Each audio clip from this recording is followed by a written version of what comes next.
হ্যারাসমেন্টের শিকার হই।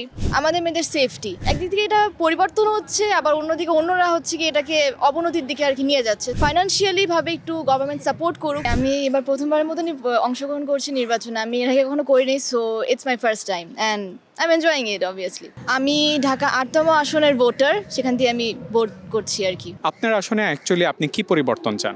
আমাদের মেয়েদের সেফটি।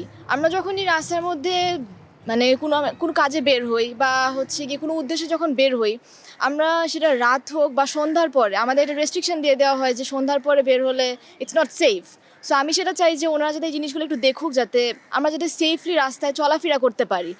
হ্যারাসমেন্টের শিকার হই, বিভিন্ন ধরনের বিপদ আপদ, সো এগুলো একটু আর কি আমি চাই চেঞ্জ হোক। পরিবর্তন হ্যাঁ কিছু কিছু দেখতে পাচ্ছি, কিন্তু আবার অনেক দিকে দেখতে পাচ্ছিও না, কারণ এখানে হচ্ছে অনেক পলিটিক্সের যে অবস্থা আর কি, মানুষকে মারা হচ্ছে, আবার হচ্ছে যে পলিটিক্স নিয়ে কথাবার্তা বলছে। সো একদিক থেকে এটা পরিবর্তন হচ্ছে, আবার অন্যদিকে অন্যরা হচ্ছে কি এটাকে অবনতির দিকে আর কি নিয়ে যাচ্ছে। সো আমি চাচ্ছি এই জিনিসগুলো একটু ঠিকমতো দেখা উচিত। আমরা এখানে যারা ঢাকা শহরে থাকি, যারা হচ্ছে গিয়ে প্রাইভেট ইউনিভার্সিটিজে পড়ছি, তারা হচ্ছে গিয়ে একটা ভালো একটা ইউনিভার্সিটিতে একটা টাইমের পরে তারা চান্স পেয়ে যাচ্ছে, কিন্তু যারা হচ্ছে গ্রামাঞ্চলে থাকছে, গ্রামাঞ্চল থেকে তারা পড়াশোনা করছে, তারা অবভিয়াসলি ঢাকার মতন কোনো প্রাইভেট ইউনিভার্সিটি, বড় বড় ইউনিভার্সিটিতে তারা চান্স পাচ্ছে না, কারণ তাদের হচ্ছে টাকার প্রবলেম, ফ্যামিলিতে প্রবলেম, ফাইন্যান্সিয়ালি।